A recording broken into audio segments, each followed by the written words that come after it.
दृश्यमान नगरी तुल्यं निजान्तर्गतं पश्यन्नात्मनि मायया बहिर्योद्भूतं यथा निद्रया यः साक्षात् कुरुते प्रबोध समये स्वात्मानमेवाद्वयम् तस्मै श्री गुरुमूर्तये नमः इदं श्री दक्षिणामूर्तये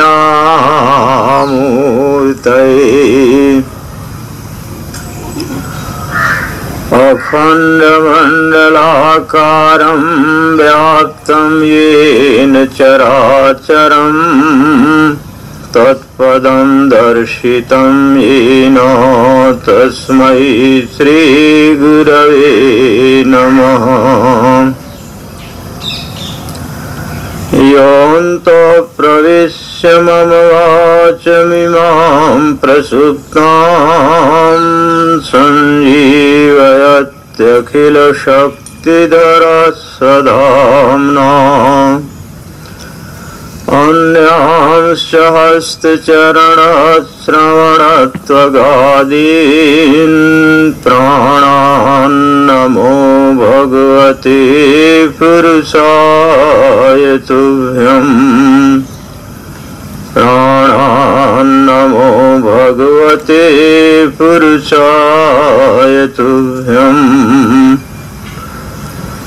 समष्टि के कण कण में विद्यमान सतचित आनंद स्वरूप परमात्मा के श्री विग्रह में प्रणाम करते हुए उपस्थित भक्त वृंद मातृशक्ति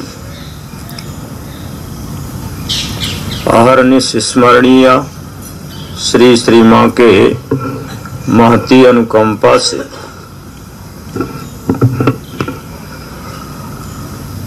संयम सप्ताह में सम्मिलित हो करके स्वरूप तक पहुँचने का अवसर प्राप्त हुआ। जीवस्य तत्व जिज्ञासा नार्थो यस्येह कर्म भी श्रीमद् भागवत महापुराण के अनुसार जीव का लक्ष्य क्या है,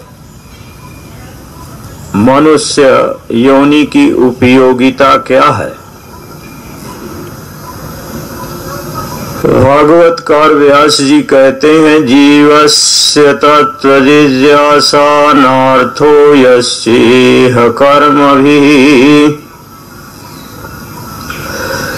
यह इस लोक में आकर के केवल कर्मों में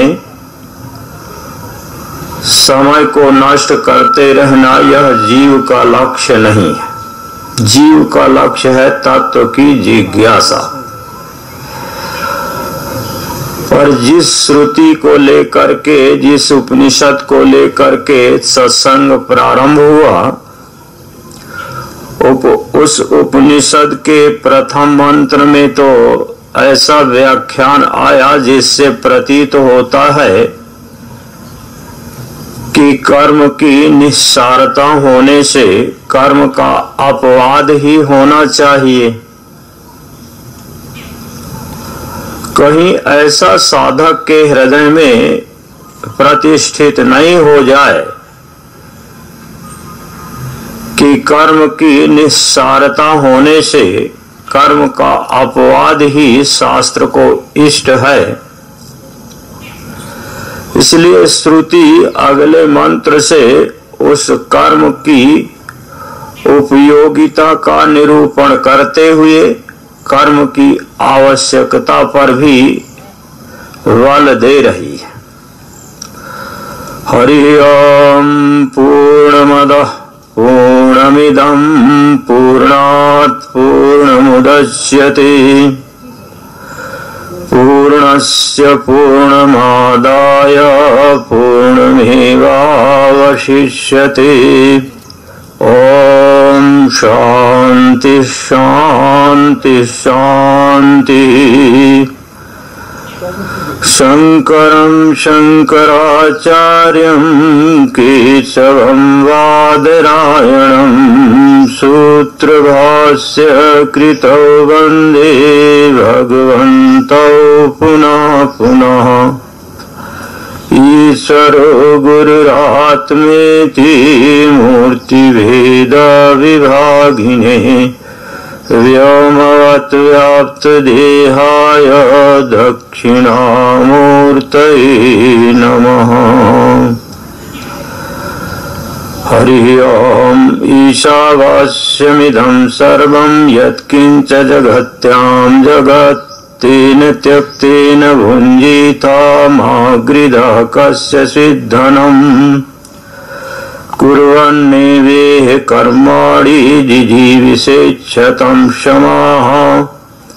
एवं त्वयि नान्यथेतोऽस्ति न कर्म लिप्यते नरे। श्रुति का तात्पर्य भगवान शंकराचार्य जी कह रहे हैं, प्रथम मंत्र में जैसा साधक के लिए, जिज्ञासु के लिए, अधिकारी के लिए श्रुति के 3 उपदेश प्राप्त हुए, संपूर्ण सृष्टि प्रपंच में जो भी दृश्य है वह ईश्वर से आच्छादनीय है। फिर जीवन यात्रा की संपूर्ति कैसे होगी, उसके लिए श्रुति का द्वितीय आदेश है, तेन त्यक्तेन भुञ्जीथा। इस आत्मा का पालन त्याग से होता है, ग्रहण से नहीं होता है।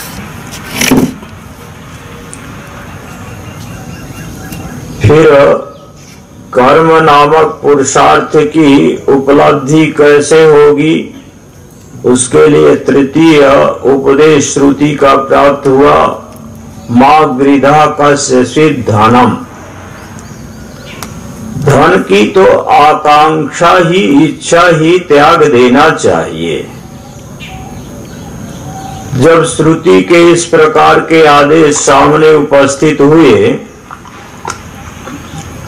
तब स्वभावतः साधक की उपरामता अपने स्थान में व्यवस्थित होने को उपस्थित हुई। अनंतर श्रुति का उपदेश आया, कुर्वन्नेवेह कर्माणि जिजीविषेच्छतं समाः। शतम समाह 100 वर्षों तक जिजीविषेच जीने की इच्छा रखे। श्रुति का आदेश कर दिया। अब साधक तो बेचारे शुद्ध अंतःकरण वाले होते हैं, साधन करते हैं, साधन से ही अंतःकरण पवित्र होना।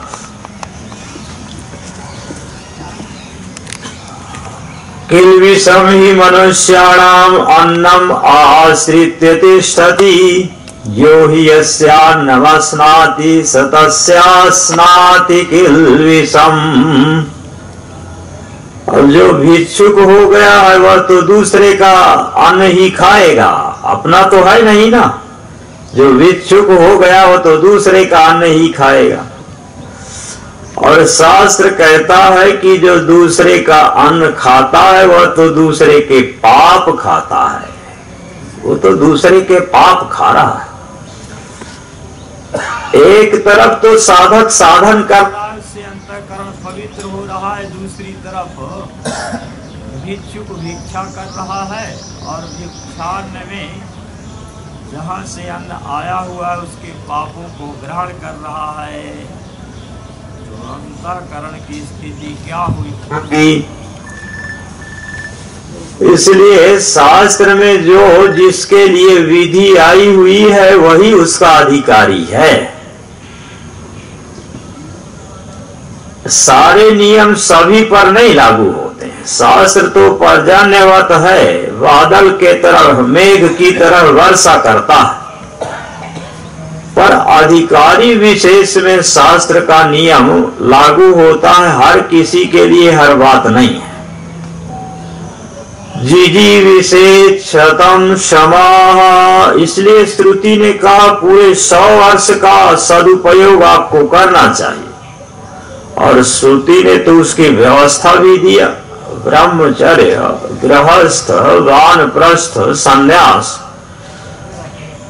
श्रुति ने तो विभाग करके, बंटवारा करके व्यवस्थित अपनी आयु को व्यतीत कर सके साधक, इसके लिए सारी व्यवस्था दिया। उस व्यवस्था के अनुसार साधक जिए तो जीने से उपरामता नहीं होगी, जीने से उपरामता नहीं हो सकती। जीने से उपरामता कब होगी? जब उस मर्यादा का अतिक्रमण करेगा।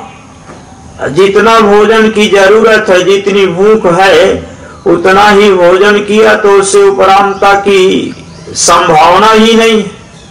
वो तो जितना भोजन की जरूरत है उससे ज्यादा भोजन करें तब उपरामता होती है। तब फिर ये होता नहीं हटाओ जी हटाओ, तो नुकसान करेगा, हानि करेगा, शरीर के लिए अनुकूल नहीं आएगा, हटाओ इसको। जितनी जरूरत है उतना आराम से भोजन पा लिया, प्रेम से।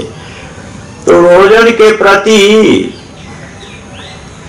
अनादृत दृष्टि कैसे होगी? हटाओ हटाओ इसको, तो हटाओ, नहीं हमें नहीं चाहिए, हम नहीं लेंगे, हमें अनुकूल नहीं आता, हमने पा लिया, जितना जरूरत थी उतना हमने स्वीकार कर लिया। जिजीविषेत् शतम् क्षमा। 100 वर्ष की आयु को पूरी तरह से सदुपयोग करने के लिए शास्त्र ने जो मर्यादा निश्चित किया, अगर साधक उस मर्यादा का पालन करे तो उसको जीवन से उपरामता नहीं होगी, पूरा सच्चा सदुपयोग हो सकेगा। और ये जीने का और जो दूसरा तरीका श्रुति ने बताया वह बहुत विलक्षण तरीका बताया है। कुर्वन्नेवेह कर्माणि, जिजीविषेत् के पहले लगा हुआ। जीने की तो इच्छा है,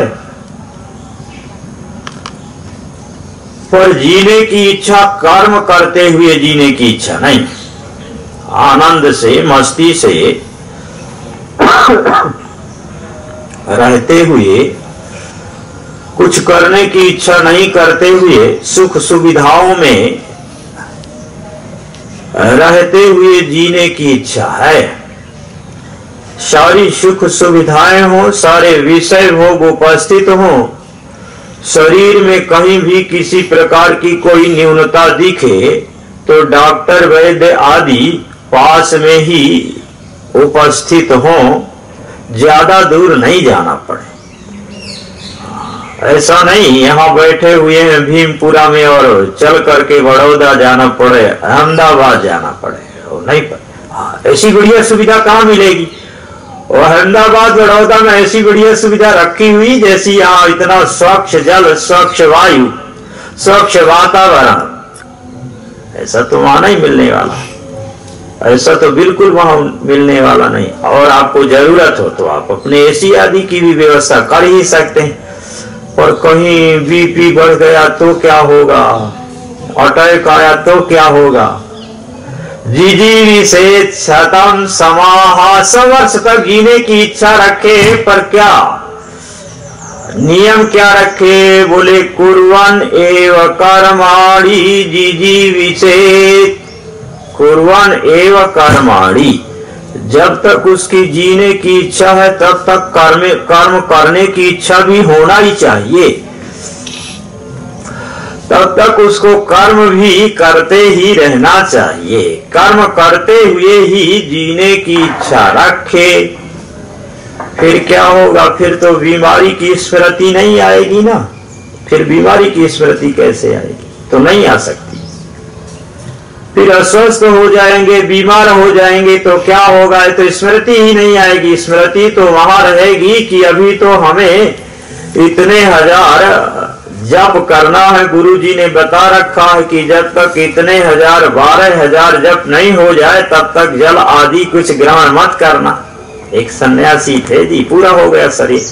हमारे यहाँ बहुत सारे लोग तो यहाँ मेधानंद जी को जानते ही होंगे, आते हैं वहां कनखल में तो आते हैं, अभी भी बहुत वर्षों से आते हैं। वैसे पहले तो मैंने शुरू किया था, मेरे बाद आना शुरू किए वो, पर मैं इधर को खिसक आया, वो वहीं रह गए।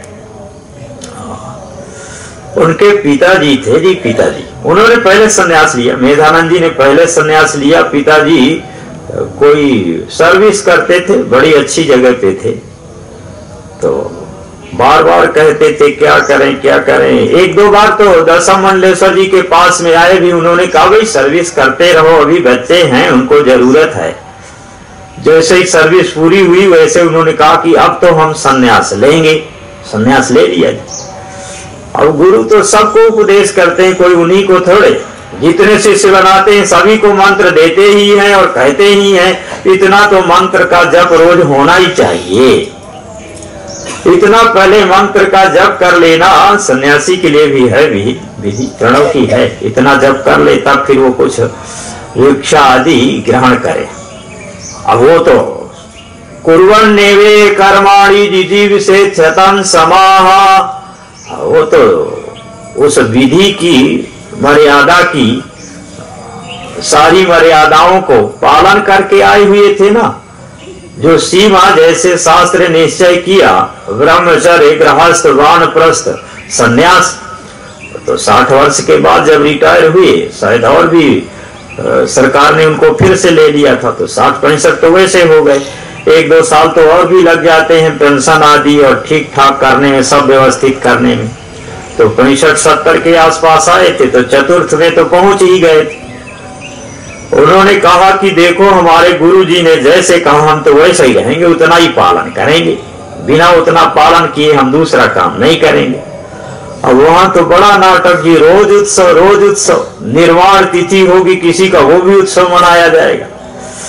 और दशम ऐसे थे, कह देते थे कि आज अमुक उत्सव है, सबको सम्मिलित होना चाहिए। और वो बेचारे जैसा गुरु जी कह दे वैसे मान ले। अब उनका तो जप रह जाए, फिर क्या करें, उनको तो उतना जप पूरा करना है। मंदिर में आरती में भी उपस्थित होना है, जप भी पूरा करना है, उत्सव में भी सम्मिलित होना। उत्सव का मतलब कि वहां प्रवचन तो होना ही होना, सत्संग तो होना ही होना। कोई भी उत्सव हो सत्संग भी सुनना। फिर जप रह जाता तो मेधानंद जी को जाकर के बोले देखो सेवक को बोल देना भोजन ला करके आपके यहाँ रख लेगा, हम अपना जप पूरा करने के बाद भोजन करेंगे। अपना जप पूरा करने के बाद भोजन करेंगे। वो बोलते कि नहीं आप ही बोल देना। नहीं, आप अधिकारी हैं ना यहाँ के, आपके बोलने से किसी को कुछ वैसा नहीं लगेगा। हम तो साधारण अभ्यागत हैं, हमें बोलना ठीक नहीं है। आपके सेवक लगे हुए हैं, सेवक को बोलेंगे आपके यहाँ ला के रख लेगा। हमें जब पूरा हो जाएगा भूख लगेगी, आके पा लेंगे। कुर्वन्नेवेह कर्माणि जिजीविषेच्छतम् क्षमाः, तो कर्म करते हुए ही 100 वर्ष तक जीने की इच्छा रखे। जीना तो चाहे पर कर्म नहीं करना चाहे, ऐसा नहीं। कर्म करते हुए ही 100 वर्ष तक जीने की इच्छा रखे। एक महात्मा थे हमारे यहाँ वृंदावन में, स्वामी माधवानंद जी उनका नाम था। पहले बॉम्बे रहते तो कोई बड़े अधिकारी थे जी। पत्नी भी थी उनकी, वह भी कोई बहुत बड़ी अच्छी जगह में थी। दोनों के पास बड़ा पैसा था। तो दोनों ने, पति पत्नी ने पैसा सब आश्रम में जमा कर दिया। उस समय महंत जी ने कहा कि नहीं जी हम पैसा नहीं लेंगे, हमें पैसे की, किसी व्यक्ति के पैसे की जरूरत नहीं है। बड़े कड़क थे। फिर क्या किया, बोले कि अच्छा हमारे यहाँ जो वेद विद्यालय चलता है, परम पूज्य स्वामी अखंडानंद सरस्वती जी महाराज थे, इनके पैसे से फिक्स जमा कर दिया जाएगा। इनके पैसे से पढ़ाने वाले को और पढ़ने वालों को हर महीने कुछ न कुछ दिया जाएगा। जितना आएगा ब्याज, उस ब्याज में से उनको दिया जाएगा। बोले ठीक है। तो पैसा, वहां जब पैसा बहुत था उनके पास, संन्यास ले लिए थे, रहते थे। फिर पत्नी भी रहती थी, अलग रहते थे। फिर पत्नी का शरीर पूरा हो गया था पहले, और संन्यास नहीं ली। संन्यास लेने से पहले अपना साधन भजन करते थे। आकर के कभी देखते भी थे, कभी आकर के देखते भी थे। बड़े उत्साही थे, सन्यासी होते हुए भी अपने हाथ से भी कई बार देते थे। बोले क्या हुआ, जब अपने को पता है तो दान देने में कौन सी हानि है। चलो नहीं मानते हैं कि हम दे रहे हैं, पर हमें प्रसन्नता होती इसलिए हम अपने हाथ से देंगे। कई बार कोई तिथि आती तो आकर के अपने हाथ से देते। अब उनको हो गई हार्ट की बीमारी, उनको तो पता लगी नहीं, इतने व्यवस्थित रहते थे कि उनको संभावना ही नहीं थी कि हार्ट की बीमारी हो सकती है। पर गोविंदानंद जी को पता था, वो तो डॉक्टर हैं, उनको सब पता है। अब धीरे धीरे बीमारी तो बढ़नी है ना, तो कभी कभी दर्द हो जाता। सवेरे सवेरे एक बार फोन किया गोविंदानंद जी को, भाई ये हमें दर्द हो जाता है, पता नहीं क्या है, थोड़ा आ जाओ। गए, जाकर के देखा, पूछा तो बोले कि डॉक्टर बुला लेते हैं, आपको हॉस्पिटल भेज देते। बोले बिल्कुल नहीं जाएंगे, कोई डॉक्टर नहीं बुलाना है, कहीं नहीं जाएंगे, हम तो यही शरीर पूरा करें। हाँ, अगर ये कुछ हो सकता है कि ये सवेरे से 11 बजे तक दर्द नहीं हो, उसके बाद मर्जी हो दर्द हो, शरीर छूट जाए, कोई मतलब नहीं, पर सवेरे से 11 बजे तक दर्द नहीं होना चाहिए। ऐसी कोई युक्ति उपाय बताओ आप। वो तो ठीक है, वहां की डॉक्टर के यहाँ नहीं जाएंगे। उन्होंने बताया नहीं, आकर के महंत जी से बताया, जी उनको तो हार्ट की बीमारी है, हमने पहले चेक भी करा लिया, उनको बताया नहीं है, और डॉक्टर के पास जाने को तैयार नहीं, दवा लेने को तैयार नहीं, शरीर तो जाएगा। ऐसा ऐसा बोलते हैं। महंत जी ने कहा जैसा बोलते हैं वैसा ही होना चाहिए, कोई डॉक्टर मत बुलाओ, कहीं मत ले जाओ। हाँ, उपाय हो तुम्हारे पास तो उनको कोई औषधि आदि ऐसी दे दो अपना जितने समय, माने 11 बजे तक वो मौन रहते थे, उनका समय था 11 बजे तक ना अपना ध्यान भजन करेंगे। उसके बाद कुछ ऑडिट का काम करते थे, पढ़े लिखे थे, तो आश्रम का कुछ ऐसा ऑडिट आदि का काम देखते थे। बोले उसके बाद मर्जी हो, कुछ हो, दर्द हो जाए, शरीर चला जाए, कोई मतलब नहीं। तो कुर्वन्ने वेह कर्माणि जिजीविषेच्छतं समाह एवं त्वयि नान्यथे तोस्ति न कर्म लिप्यते नरे।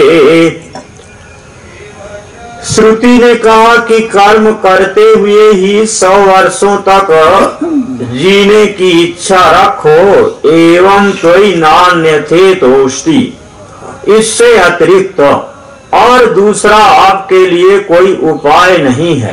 बोले किसका उपाय? बोले न कर्म लिप्यते नरे, कर्म का लेप नहीं हो, इससे अतिरिक्त और कोई उपाय नहीं है। कर्म करते हुए ही अपनी जीवन यात्रा संपादित करो, इसके अतिरिक्त और कोई दूसरा उपाय है ही नहीं। श्रुति ने कहा कि कर्म करते हुए ही अपने जीवन यात्रा पूरी करो, तो आपको कर्म का लेप नहीं होगा। माने कर्म का फल जो सुख या दुख हो, धर्म या अधर्म प्राप्त होना चाहिए, वह प्राप्त नहीं होगा। तो बिल्कुल विरुद्ध बात हो रही, बिल्कुल विरुद्ध बात हो रही। श्रुति का ऐसा कहना है, और शास्त्र में तो अन्यत्र ऐसा भी आया हुआ है, कल्प कोटि शतैरपि, सैकड़ों वर्षों के बाद भी आपको अपने किए हुए कर्म का फल तो निश्चित रूप से मिलेगा ही। फिर माधवानंद जी थोड़े दिन बाद चले गए थे जी, अटैक से ही गए, थोड़े दिन बाद चले गए थे, पर वो खुश रहते थे। बोले कि गोविंदानंद जी आपने बताया क्यों नहीं हमें, बता तो देते हमें। फिर महंत जी के पास गए तो महंत जी ने बता दिया। बोले गोविंदानंद जी आपने बताया क्यों नहीं? बोले अब हम ध्यान भजन के समय भगवान से निवेदन किया करेंगे कि आप तो जल्दी से जल्दी अब हमें ले जाओ, अब ऐसे निवेदन किया करेंगे। थोड़े समय बाद फिर खुश रहते थे। बोले कि अब देखो अब हम जल्दी जाने वाले हैं, अभी हमें किसी की जरूरत नहीं, शरीर ठीक ठाक है, अपना काम अपने आप सब कर लेते हैं। सेवक एक लगा हुआ है, आश्रम से भिक्षा ला करके कमरे में रख देता है, हम अपने आप कर लेते हैं, कमरे की सफाई कर देता है, वस्त्र धो देता है, पात्र धो देता है, बाकी हमें किसी की कोई जरूरत ही नहीं पड़ती। सब अपने आप अकेले रहते थे, अकेले कमरे में रहते थे, जेके मंदिर में रहते थे, आश्रम में नहीं रहते। और समय होता है तो कुछ काम कागज का देख लेते हैं, नहीं समय होता तो आनंद से बैठे रहते। और फिर उन्होंने अपनी थोड़े दिनचर्या में परिवर्तन भी कर दिया था। बोले कि अब ये कोई नियम नहीं होगा हमारा कि सवेरे से 11 बजे, अब ऐसा कोई नियम नहीं। अब शरीर जब ठीक स्वस्थ रहा करेगा, प्रसन्नता होगी मन में, तब हम बैठ करके ध्यान किया करेंगे, स्वरूप का चिंतन करेंगे, स्वाध्याय करेंगे। कभी कोई गड़बड़ होगी तो आश्रम का काम करेंगे। अब जब शरीर ठीक होगा तब ऐसे तुरंत परिवर्तन कर लिया, तुरंत मानसिक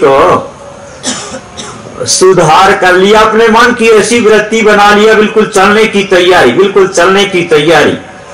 जाया कर रोज जा करके महंत जी को प्रणाम करते थे। और प्रायः मैं भी वहां से पढ़ा करके और जाता था कोठी की तरफ, वो भी उसी समय निकलते थे, प्रायः मिलते थे। मेरे सामने ही महंत जी ने कहा, बोले माधवानंद जी, लोग तो डर जाते हैं, पता लगता है कि ये बीमारी हो गई, और जब से आपको पता लगा आप तो खुश दिखाई पड़ते हैं, आपके तो चेहरे में हमेशा प्रसन्नता ही दिखाई पड़ते। क्या बात है? तो बोले अब हमें इस बात की खुशी है कि अब जल्दी जाने वाले हैं। अब मालूम पड़ता है कि हमें किसी से कोई सेवा लेना नहीं पड़ेगा, जल्दी चले जाएंगे, इस बात की खुशी रहती है। बोले बहुत लोग तो दुखी हो जाते। बोले नहीं, सच्चे में महाराज जी अभी बहुत खुशी है, मुझे बहुत प्रसन्नता है, अब ये जल्दी चला जाए तो अच्छा है। पर जब तक रहे तब तक ऑडिट का रजिस्टर उन्हीं के टेबल पर रखा रहता था, वही देखते थे, वही काम करते। जब उनको समय मिलता था तब उसको उलट करके देख लेते। जब शरीर पूरा हो गया फिर उसके बाद ऑडिट का रजिस्टर उनके टेबल में से उठा करके फिर गोविंदानंद जी के टेबल में आया, तब तक वही देखते थे। एक दो बार गोविंदानंद जी ने कहा भी, स्वामी जी आप चाहो तो अब इसको हम परिवर्तन कर देते। बोले कोई बात नहीं, क्या बात है, 24 घंटे थोड़े ध्यान भजन करते हैं, जब हमें समय मिलेगा तब कर देंगे। तो 40 वर्षों से यही काम किया, उस काम को करने में हमें कोई परिश्रम थोड़े पड़ता है। तो तेज पलटा, हमारी दृष्टि ही वहीं जाना है। होते हैं बुद्धिमान, ऑडिट का काम जो करते हैं ना, जहां आपके रजिस्टर में कमी होगी वहीं उनकी दृष्टि जाएगी। सारा पढ़ते ही नहीं, सारा रजिस्टर तो देखते ही नहीं, घुमाएंगे नजर वहीं जाएगी जहां कमी होगी, दूसरी जगह जाएगी। तो कुर्वन्ने कर्माणि जिजीविषेच्छतं समाह एवं त्वयि नान्यथेतोऽस्ति न कर्म लिप्यते नरे। अगर कर्म करते हुए ही 100 वर्ष की आयु को आप व्यतीत करेंगे तो कर्म का लेप नहीं होगा। माने वह कर्म का फल जो होना चाहिए, जो बंधन का हेतु होता है, फल चाहे धर्म हो चाहे अधर्म हो, बंधन का हेतु तो निश्चित रूप से होगा ही। वह कर्म का फल धर्माधर्म आपको बंधन का हेतु नहीं हो पाएगा। पर इसके पहले विचार करना पड़ेगा कि ऐसा चमत्कार क्यों। कर्म करते हुए 100 वर्ष तक जीता रहेगा और बंधन में नहीं पड़ेगा। एवं त्वयि नान्यथेतोऽस्ति न कर्म लिप्यते नरे। इससे अतिरिक्त मनुष्य के लिए और कोई दूसरा उपाय नहीं है कि उसको कर्म का लेप नहीं हो, कर्म का लेप नहीं हो। माने कर्म के फल का जो धर्म रूप बंधन, वह आकर के बाहर से बांध नहीं दे। लेप बाहर से कुछ लगाते हैं ना, तेल मालिश आदि कुछ भी, कोई भी वस्तु बाहर से शरीर में लगा लेते हैं, उसको लेप कहते हैं। तो इस जीवात्मा को बाहर से लिपट जाने वाला, ये वस्त्र भी लिपट गया ना, बाहर से इस जीवात्मा के बाहर से चारों तरफ से लिपट जाने वाला वह कर्म का फल, वह बंधन में डाल देता है। अपने फल के अनुसार सद या असद योनि में फिर वह ले जाता है। श्रुति कह रही है कि उसको लेप नहीं होता, जो कर्म करते हुए ही 100 वर्ष की आयु व्यतीत करता है। तो अन्यत्र शास्त्र में जो आया हुआ है, कल्प कोटि शतैरपि अवश्यमेव भोक्तव्यम कृतम कर्म शुभाशुभम, वो क्या हो, उसका क्या हो? बोले उसके लिए श्रुति का, वेद का मंत्र जहां पर जो है और उस मंत्र का जहां पर जैसा अर्थ है, केवल उतने से काम थोड़े चलता है, उसके आगे पीछे भी देखना पड़ता है, प्रसंगानुकूल विचार करना पड़ता है। श्रुति लिंग वाक्य प्रकरण स्थान समाख्या नाम, वाक्य कहाँ का है, किस प्रकरण का है, स्थान कहाँ पर, वह ऐसा वाक्य कहाँ पर आया हुआ है, उस वाक्य के आगे पीछे और कौन से वाक्य आए हुए हैं, उस वाक्य का ऐसा चमत्कार क्यों हो गया। अर्थ निर्णय के लिए तो 6 नियम बताए गए, हमारे यहाँ शास्त्र में 6 नियम बताए गए। एक संस्था है, वहां से वेदों का अनुवाद, हिंदी में अनुवाद प्रकाशन हुआ है, और कभी किसी ने ला करके हमें भी दे दिया, तो हमने थोड़ा देखा फिर वापस कर दिया। बोले क्या हुआ स्वामी जी? हमने कहा हमारे यहाँ रखने लायक ये ग्रंथ नहीं है। अरे बोले वेद का ग्रंथ, वेद के मंत्र हैं, इसमें वेद मंत्र हैं, वेद मंत्र का हिंदी अनुवाद किया गया। आप वैदिक है, आप पढ़ाते हैं, वेद भी पढ़ाते हैं, वेदांत भी पढ़ाते हैं, आप विद्वान होकर ऐसा बोलते हैं। हमने कहा जिसने वेद के मंत्रों का अर्थ किया है ना, उसने ठीक से वेद गुरु परंपरा से पढ़ा नहीं, उसको वेद के मंत्र का अर्थ करना आता ही नहीं। उसने तो अपनी मर्जी से जहां जैसा जो अर्थ हो सकता है वैसा कर दिया, पूर्वापर का तो विचार किया नहीं। पूर्वापर का विचार करना पड़ता है, संगति लगाना पड़ता है। कई बार तो उन मंत्रों को, कहीं का मंत्र कहीं दूसरी जगह रख दिया गया, मंत्रों के क्रम में भी परिवर्तन किया गया ग्रंथ में। हम लोग तो फिर कोई ग्रंथ आता है ना तो दूसरे ढंग के, एक बार उसको सारा ही देख जाते हैं। तो मंत्रों के क्रम में परिवर्तन कर दिया गया था, मंत्रों के अर्थ को भी थोड़े अपनी इच्छा अनुसार रखा गया था। हमने कहा हम अपने कमरे में तो ऐसा ग्रंथ नहीं रख सकते। जिजी विशेषतम समाह एवं त्वयिनान्यथे तोस्ति न कर्म लिप्यते नरे। कर्म का लेप मनुष्य को नहीं होता, तो फिर क्या करेंगे, कैसे निश्चय होगा? शास्त्र के उन प्रमाणों का निश्चय कैसे होगा? यहाँ तो श्रुति में वेद का मंत्र, संहिता भाग का, उपनिषद का ऐसा कह रहा है कि कर्म करते हुए भी कर्म का लेप नहीं होगा। बोले कोई विरोध जैसी बात नहीं है। श्रुति स्मृति पुराण होते हैं ना, ये श्रुति स्मृति पुराण होते हैं।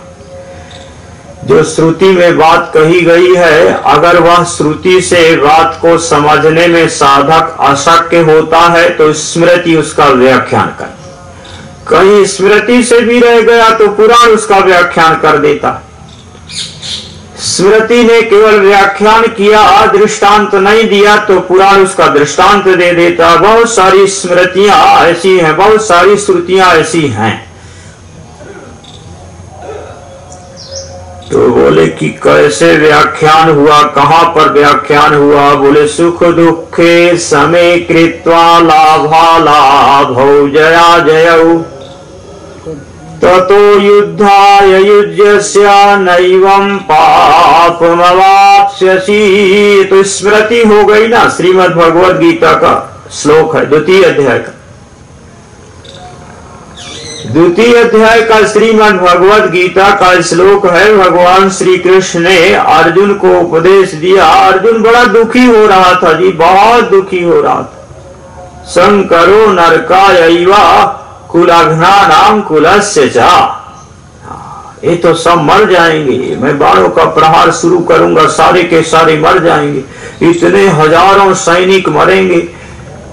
ये तो नई उम्र के हैं, युवक हैं, इनकी पत्नियां हैं, फिर क्या होगा? बोले वर्ण संकर उत्पत्ति होगी।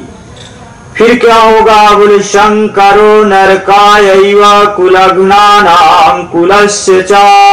वो जो वर्ण संकर संतान होती है वह अपने पितरों को भी, माता पिता को भी, और क्या बोले? शंकरो नरकायैव कुलघ्नानां कुलस्य च। कुलम हन्ति इति कुलघ्ना। कुल को हनन करने वाला, मारने वाला। तो कुल को हनन करने वाला, मारने वाला तो मैं हूं ना। वध तो मेरे हाथ से होगा, मारने वाला तो मैं रहूंगा। फिर मेरा क्या होगा? मुझे तो नरक में जाना पड़ेगा।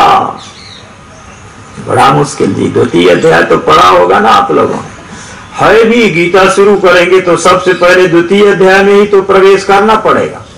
प्रथम अध्याय तो उपक्रम है, उसमें तो कोई रुचि होती नहीं। 2 अध्याय में पहुंचते ही रुचि होती है, प्रवृत्ति होती है, फिर पहुंचते हैं तब मालूम पड़ता है नमो नारायण। तब मालूम पड़ता है कि चमत्कार क्या है। सुख दुखे समय कृत्वा लाभा लाभौ जया जयौ ततो युद्धाय युज्यस्व नैवं पापमवाप्स्यसि कुर्वन्नेवेह कर्माणि जिजीविषेत् शतं समाः एवं त्वयिनान्यथेतोऽस्ति न कर्म लिप्यते नरे। अब श्रुति और स्मृति के अनुसार संगति लगाएंगे तब मालूम पड़ेगा कि बिल्कुल ठीक ही कहा गया है, बिल्कुल ठीक ही कहा गया है। कहीं पर कोई उसके तात्पर्य निर्णय में दोष नहीं है। पर समझदारी की बात क्या है? समझना कैसे है उसको? कर्म को करने का तरीका क्या है? कर्म करना कैसे? कर्म को करने का तरीका क्या होना चाहिए? श्रुति ने कहा पूरे 100 वर्ष तक जीते रहो, कर्म करते रहो। अब स्वामी जी तो आकर के अभी भी बैठे ना, सब लोग जानते होंगे तो कितना कर्म करते हैं जी, कितना विश्राम करते हैं, बड़े व्यस्त रहते हैं जी। बड़ी संस्था और संपन्न कर रखे हैं उसको, बिल्कुल फल फूल रही, दिन प्रतिदिन बढ़ती जा रही संस्था। बिल्कुल कर्म से कभी थकते नहीं, विश्राम नहीं करते, कुछ ना कुछ नई नई योजनाएं बनाते ही रहते हैं। कोई ना कोई नया नया कर्म करते ही रहते, कोई ना कोई नई नई योजना, नए नए आयोजन होते ही रहते हैं। जरूरत नहीं होने पर, कोई जरूरत है ऐसी बात नहीं, संस्था को जरूरत है ऐसी, संस्था संपन्न है, बिल्कुल अपने पैर में खड़ी, कुछ भी नहीं करें तब भी बिल्कुल दौड़ेगी, चलेगी नहीं दौड़ेगी। फिर भी न कर्म लिप्यते नरे, कर्म से कोई लेप ही नहीं। न कर्म लिप्यते नरे, कर्म से कोई लेप ही नहीं। इतना दूर चल करके आए हैं, माँ के इसमें भाग लेंगे और जाना भी है। आज ही पहले बात हुई थी, हमें पता है। तो ना कर्म लिप्यते नरे कब होता है? जब इस स्थिति में पहुंच जाता है कि अपना तो शरीर है, अपने पास जो ज्ञान विज्ञान है उसका पूरा सदुपयोग होना चाहिए। प्रारंभ तो यहीं से हुआ था ना, प्रवचन प्रारंभ यहीं से हुआ था। जिजी विशेष शतम समा, जब 100 वर्ष की आयु प्राप्त हुई है तो पूरे 100 वर्ष का सदुपयोग होना चाहिए। अपने पास विद्या है तो पूरा विद्या का, ज्ञान का सदुपयोग होना चाहिए। अपने पास धन है तो पूरे धन का सदुपयोग होना चाहिए। उसका पूरा सदुपयोग होगा तब आगे और बढ़ करके आपको मिलेगा। और सदुपयोग नहीं होगा तो आपको बताया था कि पिताजी ने कहा कि बेटे अभी तो तुम्हारे जेब में कल वाले पैसे ही पड़े हुए, जो कल जेब खर्च के लिए दिया था वही पड़ा हुआ, उसी को खर्च नहीं किया है तो और क्या करोगे? तो पहले कल वाले को खत्म करोगे तो आप मांगो चाहे मत मांगो, पिताजी कहेंगे भाई तुम्हारा जेब तो खाली है, बाहर जा रहा हो तो कुछ तो लेके जाओ, कुछ ले करके जाओ, अपने जेब में रख करके जाओ, खर्च के लिए जरूरत तो पड़ती है। जितना ज्ञान विज्ञान है उस ज्ञान विज्ञान का पूरा सदुपयोग होना चाहिए। परिदृष्टि क्या होना चाहिए? स्थिति कहां पर होना चाहिए? कर्म करते हुए साधक कर्म करते हुए कहां पर स्थित होकर, कहां पर बैठ करके वह कर्म करे? सुख दुखे समय कृत्वा सुख हो चाहे दुख हो, दोनों में बराबर है। आज शरीर अस्वस्थ है तो आज हम अमुक काम नहीं करेंगे, ऐसे नहीं, ऐसे कैसे, हम तो करते रहेंगे। काम करते करते बीच में शरीर चला जाए तो चला जाए, बीच में ही चला जाए तो चला जाए। बताया ना, एक दो संतों को बताया, हम तो ऐसा करते ही रहेंगे। सुख दुखे समय कृत्वा लाभालाभ जया जय। जो भी कर्तव्य कर्म आपके लिए शास्त्रीय मर्यादा से भी, जिस वर्ण आश्रम धर्म की व्यवस्था में आप हैं, और शास्त्र जो कर्म करने की आपको अनुमति देता है, उस कर्म को आप कर रहे हैं। उस कर्म को करने से सुख मिल रहा है या दुख मिल रहा है, दोनों की उपेक्षा कर देना। ना दुख से व्यथित होना है, ना सुख से उत्साहित होना है। हमारा कर्म तो कर्म है, हमें तो करना है। कर्मण्येवाधिकारस्ते, हमारा कर्तव्य है कर्म को करना। लाभालाभौ जया जयौ, कर्म को करने से लाभ हो या हानि हो। अगर व्यापारी इस श्लोक को पढ़ ले और इसका अर्थ समझ ले तो लाभ में क्यों घबराएगा? बिल्कुल घबरा ही नहीं सकता है। लाभा लाभ हो, लाभ हो चाहे लाभ हो, हमारा काम है व्यापार करना, हम तो व्यापार करते रहेंगे। लाभ हो चाहे हानि हो, हम तो व्यापार करेंगे। तो अन्यत्र शास्त्र ने कहा है, उद्योगिनम पुरुष सिंहमुपैति लक्ष्मी। जो उद्योगी पुरुष होता है, जो कर्मशील व्यक्ति होता है, उसके पास तो लक्ष्मी चल करके आती है, उसको बुलाना नहीं पड़ता।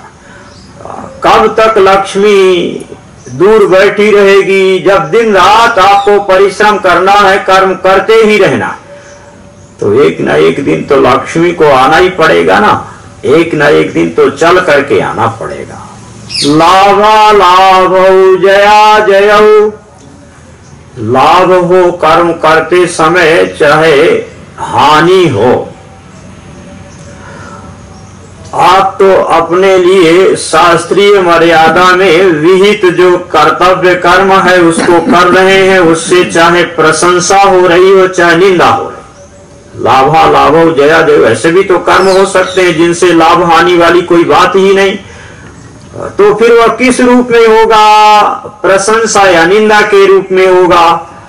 अगर आप शास्त्रीय मर्यादित कर्म कर रहे हैं तो सारा संसार आपकी निंदा करते रहे, आपको उसकी तरफ दृष्टि ही नहीं डालना, देखना ही नहीं, सुनना ही नहीं, कौन क्या बोल रहा है। हम तो शास्त्रीय मर्यादा से विहित कर्म ही कर रहे हैं, लोग निंदा करें तो करते रहे। लाभा लाभौ, बहुत लोग प्रशंसा कर रहे हैं, उस प्रशंसा से भी प्रसन्न नहीं होना है। ये तो हमें अपने पुरुषार्थ का फल मिल गया। अगर प्रशंसा होने लगी तब पुरुषार्थ का फल, कर्म का फल आपने ले लिया, फिर वह लेप हो जाएगा। फिर न लिप्यते नरे, नहीं हो सकता। सत्कर्म किया और सत्कर्म करने से 10 लोगों ने मंच में खड़े होकर के आपकी प्रशंसा कर दिया, वो तो लेप हो गया जी। न लिप्यते नरे, नहीं हुआ, वो तो यही लेप हो गया। बाद की तो बात ही छोड़ो। मकान बनाया, कमरा बनाया, पत्थर लगा दिया, और वो जितने साल तक पत्थर लगा रहेगा, आएंगे ना लोग, नाम पढ़ेंगे ना। मकान की, कमरे की तो बात ही छोड़ो, लोग पंखा लगा देते ना, उस पंखे में 3 पंखुड़ी होती, तीनों में नाम लिख देते हैं, वो घूमता रहता, तीनों में नाम लिख देते हैं। न कर्म लिप्यते नरे, कर्म का लेप नहीं होगा। श्रुति कह रही है कर्म का लेप नहीं होगा। अरे जी, कर्म का लेप तो आपने पहले ही से लगा लिया, अब वो कर्म बेचारा क्या करे? अब कर्म बेचारा, उसकी क्या भूल है? कर्म की तो कोई भूल नहीं। आप पहले से ही कर्म को अपने शरीर से लिपटा करके रखना चाहते हैं, तो कर्म तो फिर बंधन का, जन्म का हेतु बनेगा ही। अगर आप उसको श्रुति स्मृति के अनुसार संपादित करते हैं। लाभा लाभौ, लाभ में भी और अलाभ में भी, प्रशंसा में भी और निंदा में भी। अरे दे दिया तो दे दिया, दान कर दिया तो कर दिया। अब जितनी बार जाए उतनी बार देखें, वहां हमारा नाम लिखा हुआ, पत्थर में हमारा नाम लिखा हुआ। जितनी बार जाए उतनी बार स्वामी जी प्रवचन करते समय हमारा नाम बोले, अमुक जी आए हुए हैं, संस्था के लिए उन्होंने इतना सहयोग किया है। तब तो कर्म का लेप हो गया ना। कर्म का फल तो यहीं पर आपने ले लिया। अब वो तो बंधन का हेतु होगा ही। लाभा लाभौ जया जयौ। उसके अनंतर भी स्मृति ने क्या कहा, बोले न कर्म लिप्यते नरे, का अर्थ है कि आपने कर्म तो प्रारंभ किया बहुत अच्छा, बिल्कुल हृदय से, पवित्र हृदय से, परमार्थ की दृष्टि से, जीव सेवा के लिए, अपना उसमें कोई स्वार्थ नहीं था। और ये तो संसार है ना, बहुत सारे विरोधी इतने खड़े हो गए कि उस कर्म को पूरा ही नहीं होने दिए, बीच में ही रोकना पड़ गया, बीच में ही कर्म रोकना पड़ गया। उसको कहते हैं जया जयौ, अजय हो जाए, कर्म की संपूर्ति नहीं कर सके आप, कर्म में बाधा आ जाए, विघ्न आ जाए, बीच में ही कर्म को रोकना पड़े, तब भी समान ही रहे। हमने तो अपना पूरा पुरुषार्थ किया है, हमने तो अपना पूरा जितना हो सकता था उतना प्रयास किया है। अब सफलता नहीं मिली तो क्या हुआ, आगे फिर देखेंगे। और क्या है, नेता लोग चुनाव लड़ते हैं ना जी, तो एक सीट से 5, 10, 15, 20 कितने होते होंगे पता तो नहीं है, इतने तो होते होंगे, 10, 20 तो होते ही होंगे एक सीट से। अब जीतना तो एक को ही है, जीतना तो एक को ही है, सारे के सारे बाकी हारेंगे। दिन रात परिश्रम करते हैं जी, सोना बंद कर देते हैं, खाना बंद कर देते हैं, कमजोर हो जाते हैं, बोलना नहीं आता, गला खराब हो जाता, दवा लेते हैं गला ठीक रहे, मंच में जरूर बोलने, नींद आए चाहे मत आए, करोड़ों रुपए खर्च करते हैं, दिन रात इधर से इधर दौड़ते रहते, और फिर हार जाते हैं। तुमको तो अटैक होना चाहिए, उनको तो मर जाना चाहिए, उनको कुछ नहीं होता जी, कुछ नहीं होता। कहते हैं फिर देखेंगे, अगले फिर देख लेंगे, कोई बात नहीं, क्या अपना तो परिश्रम किया है, आगे फिर देख लेंगे, कोई बात नहीं, आगे फिर देखेंगे क्या हुआ। अभी तो 5 वर्ष तक ऐसा करेंगे, इतना काम करेंगे कि अगले आने वाले चुनाव में सब लोग हम ही को जानेंगे, हम ही कुछ हैं, दिखा देंगे इसको। लाभा लाभौ जया जयौ, छोटा सा काम प्रारंभ किया, धर्मानुष्ठान जैसे कोई कर्म शुरू किया, और धर्मानुष्ठान जैसे कर्म शुरू करने के बाद 1-2 साल में कोई चमत्कार नहीं हुआ, मन की शांति नहीं हुई, अंतःकरण पवित्र नहीं हुआ, टेंशन कम नहीं हुआ, अपने पराये का भाव कम नहीं हुआ, राग द्वेष कमजोर नहीं पड़ा, तो प्रमता हो जाएगी क्या, हम तो इतना जब साधन भजन करते हैं से कुछ लाभ तो होता नहीं है, राग द्वेष विद्यमान है, काम क्रोध आता रहता। अरे उसमें बराबर रहो, वो अपना काम कर रहे हैं, शत्रु अपना काम कर रहे हैं, आप अपने काम में लगे रहो। लाभा लाभौ जया जयौ, हमारा कर्तव्य है, हमने गुरु मंत्र लिया, हम तो उसका जप करेंगे, उससे लाभ हो रहा है कि नहीं हो रहा, हम सफल हो रहे हैं अपने कर्म में कि नहीं सफल हो रहे, इससे भी कोई मतलब नहीं। जया जय माने कर्म में सफलता मिल रही है कि नहीं मिल रही, कर्म कर रहे हैं, और कर्म को हम सफल होने के लिए ही कर रहे हैं। नहीं सफल हो रहे हैं तो आज नहीं, हमारे एक आचार्य हो चुके हैं, सुना है उन्होंने 24 पुरुष चरण किए, गायत्री के 24 पुरुष चरण किए, सुना है जी, हमारे आचार्य लोगों के जीवनी में भी लिखा, आचार्य हमारे सुनाते, बोले 24 पुरुष चरण तो उन्होंने किया, गायत्री माता के दर्शन हुए नहीं। अब जो इतना अनुष्ठान करेगा अंतःकरण तो पवित्र हो ही जाएगा ना। उन्होंने कहा जी हम सोचते तो थे, चाहते तो थे एक बार माँ के दर्शन हो जाते, फिर संन्यास लेते, पर अब तो वृद्धावस्था आ गई, पता नहीं 24 तो बहुत समय लगता है ना 24 अनुष्ठान करने में। यहाँ हो सकता 1, 2, 4 साधक तो होंगे, पहले माँ के यहाँ तो नियम था, पुरस्चरण करवाती थी माँ, बाद में भास्करानंद जी महाराज भी कराते थे, कुछ तो होंगे साधक पुरस्चरण वाले, उनको पता होगा कि पुरस्चरण करने में कितना समय लगता है, कितना श्रम लगता है। और जिसने 24 किए होंगे, एक में हालत खराब हो जाती, फिर ये होता है कि भाई अब बीच में कुछ समय तो विश्राम होना चाहिए, फिर अगला दूसरा शुरू करेंगे। एक साथ लगातार नहीं शुरू कर सकते हैं, नहीं तो कई साधकों को बीच में ही छोड़ना पड़ा जी पुरस्कार के संकल्प लेकर।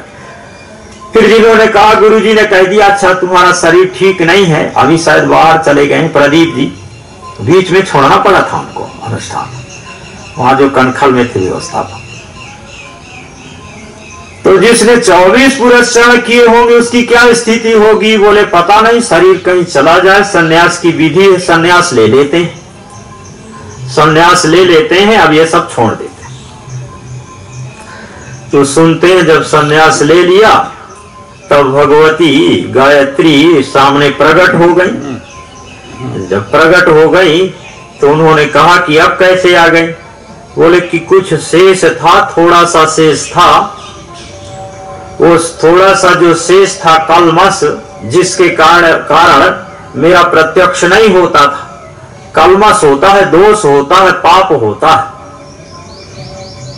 आदित्य तो वैसे ही प्रकाशित रहता है, कल परसों बता दिया, आपके नेत्र भी देखने में समर्थ होते हैं, बीच में मेघ आ जाता है वो देखने नहीं देता है, ये अपने कलमश आ जाते हैं, कुछ दोष विद्यमान रहते हैं। पूरा शरण मंत्र जप आदि करते करते वो नष्ट तो होते हैं, पर थोड़ा शेष रह गया था। वो थोड़ा शेष रह जाने के कारण से मेरे सामने आने पर भी मेरा प्रत्यक्ष नहीं होता था। अब आपने सन्यास ले लिया, अब सन्यास में तो त्याग तम कर दिया जाता है ना, तीनों लोग को त्याग कर देते हैं जी, मंत्र नहीं बोलेंगे, मंत्र आता है हमें, बोलेंगे नहीं, मंत्र नहीं बोलेंगे, पर सारे का सन्यास कर दिया जाता है। इस लोक परलोक का साफ सन्यास, सारा ही सन्यास कर दिया जाता है, सब, अपने शरीर का भी कुछ भी नहीं रखा जाता। तो त्याग तैषणा होगा ना, मनोनाश वासना क्षय हो जाएगा ना, फिर बचेगा ही नहीं। फिर उससे ज्यादा और क्या हो सकता है? पवित्रता की और ज्यादा वस्तु क्या हो सकती है? बोले कि अब आप दर्शन के योग्य हो गए हैं, इसलिए अब आपको हमने दर्शन दिया है। क्या कामना है आप मांग ले, जो जो चाहिए सब कुछ मांग ले, आपसे बहुत प्रसन्न है। तो बोले कि अब कोई कामना नहीं, अब हमें कुछ भी नहीं चाहिए। जब कामना थी, जब चाहिए था, तब तो आप आई नहीं। अब हमारी कोई कामना नहीं, अब हमें कुछ भी नहीं चाहिए। अब बहुत अच्छी बात, आपने दर्शन किया, हम प्रणाम करते हैं, पर अब क्षमा करो, हमें कुछ चाहिए नहीं। वह भी कामना थी ना, वो भी कलमश होता है। वो जो कामना थी पहले की, आप पहले आई होती तो कुछ थी कामना, और काचु प्रथम वासना रही, प्रभु पद प्रीति सरित सो बहे। और विभीषण जी ने कहा हाँ हाँ भगवान बिल्कुल ठीक कहते हैं, आपके सामने आने से पहले तो कुछ वासना थी, पर जब आपके पास आ गया अब सच्चे में कोई वासना नहीं है, अब कोई वासना नहीं है।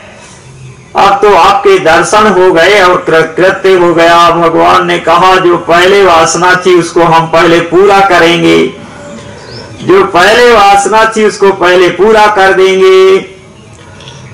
तो सुख दुखे समय कृत्वा लाभा लाभौ जया जयौ, ततो युद्धाय युज्यस्व नैवं पापमवाप्स्यसि, कुर्वन्नेवेह कर्माणि जिजीविषेच्छतं समाः, एवं त्वयि नान्यथेतोऽस्ति न कर्म लिप्यते नरे। पूरे 100 वर्षों तक साधक जिज्ञासु कर्म करता रहे तब भी उसको कर्म का लेप नहीं होता। जैसे भगवान शंकराचार्य जी ने प्रथम मंत्र को सन्यासियों के लिए, द्वितीय मंत्र को गृहस्थियों के लिए एक जगह ऐसा कह दिया है अपने भाष्य में, एक जगह ऐसा कह दिया इसी उपनिषद के भाष्य में। कहीं मुजफ्फरनगर में बोल रहा था तो बोल दिया, तो दूसरे महात्मा नाराज हो गए, ऐसा क्यों बोल दिया? हमने कहा जी पूर्वा पढ़ का देखना पड़ता है, अब हम लोग तो इधर उधर शास्त्र के कीड़े हैं, देखते रहते हैं ना। ब्रह्म सूत्र में तृतीय अध्याय में चतुर्थ पाद में सूत्र आया हुआ है, स्तुतये अनुमतिर्वा। जब स्तुतये अनुमतिर्वाद सूत्र का व्याख्यान भगवान शंकराचार्य जी ने प्रारंभ किया, तब उसमें लिया, इस मंत्र को उसमें लिया और मंत्र को लेकर के भगवान शंकराचार्य जी ने कह दिया, बोले प्रकरण के अनुसार तो न कर्म लिप्यते नरे, यह सन्यासी के लिए ही संभव है, गृहस्थ आदि दूसरे आश्रमों के लिए संभव नहीं है। फिर भी स्तुतये अनुमतिर्वा, ऐसा होने पर भी यह ब्रह्म ज्ञान की स्तुति हो सकती है, ये ब्रह्म ज्ञान की स्तुति हो सकती है, क्योंकि सन्यासी जो होता है वह ब्रह्म ज्ञानी होता है, और ब्रह्म ज्ञानी को ज्ञानाग्नि सर्व कर्माणि भस्मसात् कुरुते अर्जुन, कर्म करने पर भी जो कर्म का फल होता है वह ज्ञान रूपी अग्नि से जल करके भस्म हो जाता है। इसलिए न कर्म लिप्यते नरे, वहां पर चरितार्थ हो जाता है, और अन्यत्र भी उसको चरितार्थ करने के लिए स्मृति का वाक्य है, सुख दुख के समय कृत्वा। तो समय की सीमा में यही विराम करेंगे। परम पूज्य स्वामी जी महाराज आ गए हैं, कृपा करके ही आए हुए हैं, और पिछले संयम सप्ताहों में तो बहुत लाभ मिलता था, अब की बार संभवतः एक ही दिन लाभ लेना है, तो लाभ ले आप। इन्हीं शब्दों के साथ मां के चरणों में प्रणाम करते हुए अपनी वाणी को विराम देते हैं। हरिओम तत्सत।